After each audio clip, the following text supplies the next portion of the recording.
Hello नमस्कार, मी ऐश्वर्या स्वागत करते तुमचं होम शेफ ऐश्वर्या या माझ्या यूट्यूब चॅनलमध्ये। आज आपण बनवणार आहोत अगदी झणझणीत आंबट तिखट कैरीचं तक्कू। ही अशी रेसिपी आहे जी एकदा खाल तर पुन्हा पुन्हा खायची इच्छा होणारच। आणि खास गोष्ट म्हणजे हे आपण अगदी गावरान पद्धतीने खलबत्त्यात बनवणार आहोत।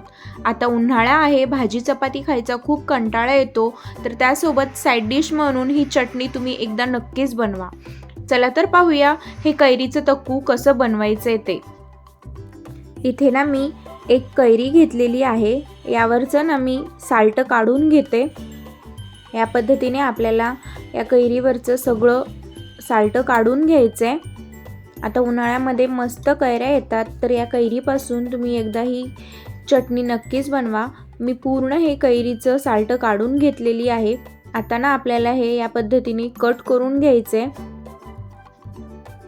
मी याचे बारीक बारीक असे तुकडे करून घेते आणि हे मी खलबत्त्यामध्ये बनवणार आहे। जर तुम्हाला मिक्सरमध्ये बनवायचं असेल तर तुम्ही मिक्सरमध्ये पण बनवू शकता, पण मिक्सरमध्ये बनवताना ना मिक्सर वापरायचा असेल तर पल्स मोड वापरा, म्हणजे जाडसर असं करून घ्या। हे आता मी हे कट करून घेतलेली आहे सगळी कैरी। आता हे मी खलबत्त्यामध्ये टाकून घेते हे सगळी कैरी आणि याला मी कुटून घेणार आहे जाडसर असं। इथे मी जाडसर हे कुटून घेतलेली आहे। आता यामध्ये ना मी लसणाच्या पाकळ्या टाकते 8 ते 10 आणि जिरे टाकायचे 1 चम्मच आणि मीठ टाकायचे 1 चम्मच आणि हळद टाकायचे आणि लाल तिखटही टाकायचे यामध्ये। मी इथे 2 ते 3 चम्मच लाल तिखट टाकते आणि मग नंतर याला परत आपल्याला कुटून घ्यायचे छान असं। हे सगळं व्यवस्थित एकजीव होईल असं। हे पहा, मी हे सगळं छान कुटून घेतलेली आहे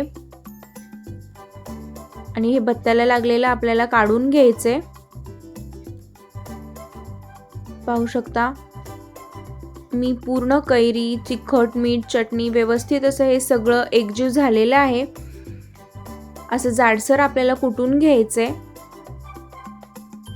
आता यामध्ये ना आपल्याला फोडणी द्यायची आहे, त्यासाठी मी गॅस चालू करते आणि गॅसवरती एक पॅन ठेवते आणि त्या पॅनमध्ये 2 ते 3 चम्मच तेल घ्यायचे, भरपूर तेल टाकायचे आणि त्यात तेल छान गरम झाल्याच्या नंतर यामध्ये आपल्याला मोहरी टाकायचे 1 चम्मच आणि जिरेही टाकायचे आणि लसणाच्या पाकळ्या टाकायचे आणि कढीपत्ताही टाकायचा यामध्ये आणि एकदम कडक अशी फोडणी करायची आहे।